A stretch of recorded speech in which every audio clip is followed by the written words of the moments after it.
Welcome to the Pro Wrestling Push Me poll for January 1990. The PMP is as objective a pro wrestling ranking system as I've been able to devise based on which wrestlers were getting the biggest push in their respective companies in a given month in terms of big matches wrestled, TV exposure and titles held. I use weighted scoring depending on how big each of the major companies were at the time, using an average of crowd sizes the company had pulled over the previous 12 months, plus extra points awarded for main events wrestled or championship matches worked. So, setting the scene, there were four what would be considered major promotions in wrestling at the start of the 90s. The WWF and the NWA in North America, and All Japan and New Japan in the East. And each of those four big companies are represented this month in the top 10.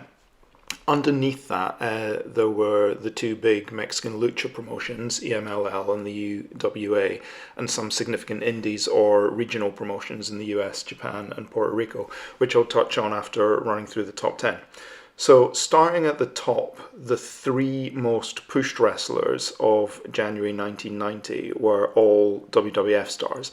The WWF was still fully in its 80s boom period as the new decade started and had long since pulled well clear of the NWA in terms of name recognition and attendance.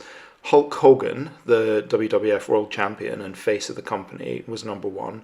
Ultimate Warrior, the secondary Intercontinental Champion at the time, was number two, and Mr. Perfect Kurt Hennig, the number one contender at Hogan's world title, was number three.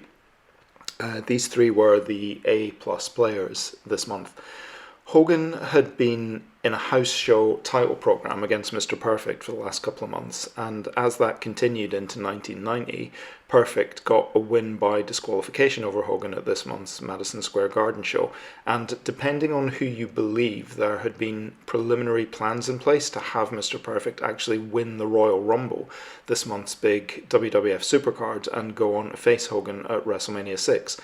How close that came to happening is one of the great what-ifs of wrestling, because they pivoted away from towards having Hogan and Warrior, the top two faces or heroes of the company, begin what was at the time quite an unexpected new program at the Rumble instead. And while that sucked for Mr. Perfect, to be fair, the WWF absolutely nailed the start of the Hogan Warrior build-up this month, first at the Royal Rumble, where they found themselves face-to-face alone in the ring for the first time, with the fans just coming unglued for it. The two of them went head-to-head about two-thirds of the way through the hour-long match, but couldn't knock each other off their feet, then crisscrossed and hit a double clothesline to put them both down. Then shortly after that, after more wrestlers came in and double-teamed Warrior, Hogan barreled into a group of them and eliminated Warrior, who went bananas and ran to the back. The Rumble match came down to Hogan versus Perfect, champion versus challenger. Perfect hit the Perfectplex, but Hogan no-sold it, hulked up, and eliminated Mr. Perfect to win the Rumble. It was a shame in a way they didn't go with having Perfect win. It would have absolutely solidified him as a main eventer in the WWF, but this gave Hogan a big victory, legitimised the Rumble in a way. This was only the third ever Rumble, and it started the build for what would become the Hogan Warrior Ultimate Challenge at WrestleMania 6 in a few months' time, absolutely perfectly. Before we get to that, though, just a few days after the Rumble, the WWF held a press conference announcing that Hogan would defend the title one last time against his longtime rival Macho King Randy Savage on the Main Event Live NBC special next month, in a match that would be refereed by undisputed boxing champion Mike Tyson. That was a really big deal at the time, and Randy Savage comes in at number 6 on this month's top 10 as a result of that. Mike Tyson would end up not refereeing that match, but we'll get to the why of that next month. But back to the Hogan Warrior story, which continued a week later on the 25th Saturday night's Main Event TV special. There, Hogan and Warrior had made peace with each other after their showdown at the Rumble and combined forces to show they could coexist and face Mr. Perfect and his partner in crime and manager at the time, The Genius, in a tag team match. Now, The Genius himself, Randy Savage's brother Lanny Poffo, somewhat unexpectedly comes in at number 7 in point scoring this month, largely due to that big SNME tag match. The end of 1989, when he got a TV count-out win over Hogan, and the start of 1990 is definitely the highest Lanny Poffo would ever get up the card. Hogan and Warrior won that tag match pretty easily, but Perfect and Genius, being the heels, attacked after the bell, knocking Hogan to the floor while Warrior rallied and went nuts with clotheslines, accidentally taking Hogan out too as Hulk got back into the ring. Then we hit the next big story point in the saga as Warrior tries to help Hogan back to his feet. Hogan's pissed about getting hit and shoves Warrior away. They get into a big shoving match and go head to head, full of all sorts of intensity. And although nothing had been announced yet, by the end of January, the road to WrestleMania 6, the biggest show of the year, and direction they were taking was now clearly in motion. This was just great stuff that the WWF did really well at the time, though you have to feel bad for Mr. Perfect, who'd been demoted from a main event run to being all but a virtual afterthought in it by the end of the month. 2 other WWF wrestlers feature in the top 10 for January. Rowdy Roddy Piper at number 8, who was winning house show main events against Rick Rude throughout the month, and Jake the Snake Roberts at number 10, who'd recently started a major program against Ted DiBiase over the new $1 Million title. So, WWF was dominating the pro wrestling landscape at the start of the decade, but other companies also existed. Number 4 for January is Ric Flair, the NWA World Champion. The NWA/WCW, the names were being used interchangeably at this point, was a distant number 2 promotion in North America at this point, but they were coming off a critically acclaimed, well-booked, if not financially successful 1989, and also running, for now, with a face versus face program, as Ric Flair had recently reformed the Four Horsemen stable alongside original members the Anderson brothers, Arn and Ole, as well as future superstar Sting, who was hugely popular with the fans at this point and had earned a title shot against Flair by winning the Starrcade Iron Man tournament last month for the company's next big pay-per-view, Wrestle War, in February. And it was going to be friend versus friend, horseman versus horseman in a good-natured scientific match.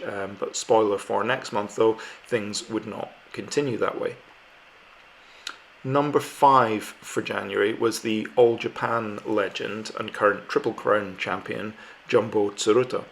Tsuruta had been the ace of All Japan for much of the 80s and was still going strong.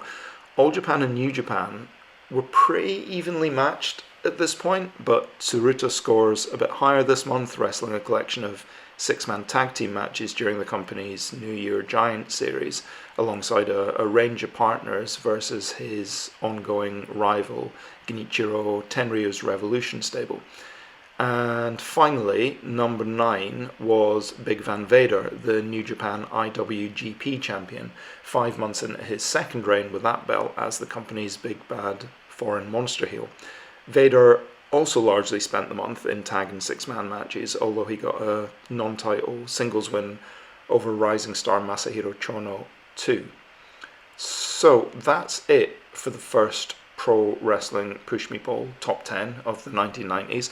For scoring completeness, bubbling under the top 10 in the WWF, we've also got Hacksaw Jim Duggan, Ravishing Rick Rude, $1 Million Man Ted DiBiase, who were on the other side of the Savage, Piper and Jake house show matches, as well as Dino Bravo being number 1 contender to Warrior's Intercontinental title.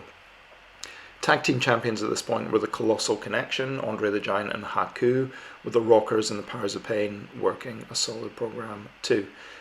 In the NWA, beyond Flair and Sting, you had Lex Luger as the US champion, Arn Anderson as the new TV champion, and the Steiner brothers as the world tag team champions. The AWA was just about still hanging on as the number 3 North American promotion, with Larry Zbyszko as its world champion, though it was a shell of its former self by this point, while Jerry the King Lawler was the USWA champion, defending that belt in the Memphis and Dallas territories, with Kerry Von Erich, the Texas heavyweight champion, there too. The Pacific Northwest territory was again still just about surviving in Portland as well, with Scotty the Body, the future Raven, the PNW champion there. Bubbling under for All Japan, you had Yoshiaki Yatsu and Tiger Mask aligned with Tsuruta, and the All Asia Tag Team Champions Footloose, Samson Fuyuki and Toshiaki Kawada aligned with Tenryu. UWF Newborn was the third biggest Japanese promotion at this point, and they staged a big show at the Budokan Hall, with Nobuhiko Takada beating Akira Maeda in the main event. And finally, in New Japan, you had Masahiro Chono doing well as Masa Saito and Shinya Hashimoto as the IWGP Tag Team Champions. In Mexico, the UWA and EMLL were the top two companies, with the trios matches generally headlining at the Torneo de Cuatro Caminos or Arena Mexico, and names like El Canek, Dos Caras, El Dandy and Fishman at or near the top of those cards. And finally, while it's not the focus of these videos, I can't not mention for January that much of the focus of New Japan's New Spring Gold series throughout the month was a junior heavyweight #1 contenders tournament, basically a forerunner of the best of the Super Juniors, which Jushin Thunder Liger won over Owen Hart and then went on to beat Naoki Sano at the end of the month to win his second junior heavyweight title in an absolutely superb match that the Wrestling Observer gave 5 stars to at the time and named as its 1990 Match of the Year. Now, these monthly rankings are not going to be about rating matches for quality, but this match is just blisteringly good and streets ahead of what was happening in North America at the time in terms of both action and storytelling. It's widely available on YouTube and Dailymotion, even if you don't subscribe to New Japan World. I'll link to one of those in the video description. And I would just urge everyone to check it out, as well as the backstory to it. It's just great stuff in terms of storytelling. Liger having his mask torn off and being beaten to a pulp, but digging deep and busting out the famed shooting star press from his past identity to finally beat Sano and regain the title. Just a great match for this time period. So that's it for the first monthly Pro Wrestling Push Me poll. I hope you liked it, and come back for February, where there was a lot going on, particularly in Japan, with the big super fight in Tokyo Dome show, which had some eye-popping action. So cheers for listening, and see you next time.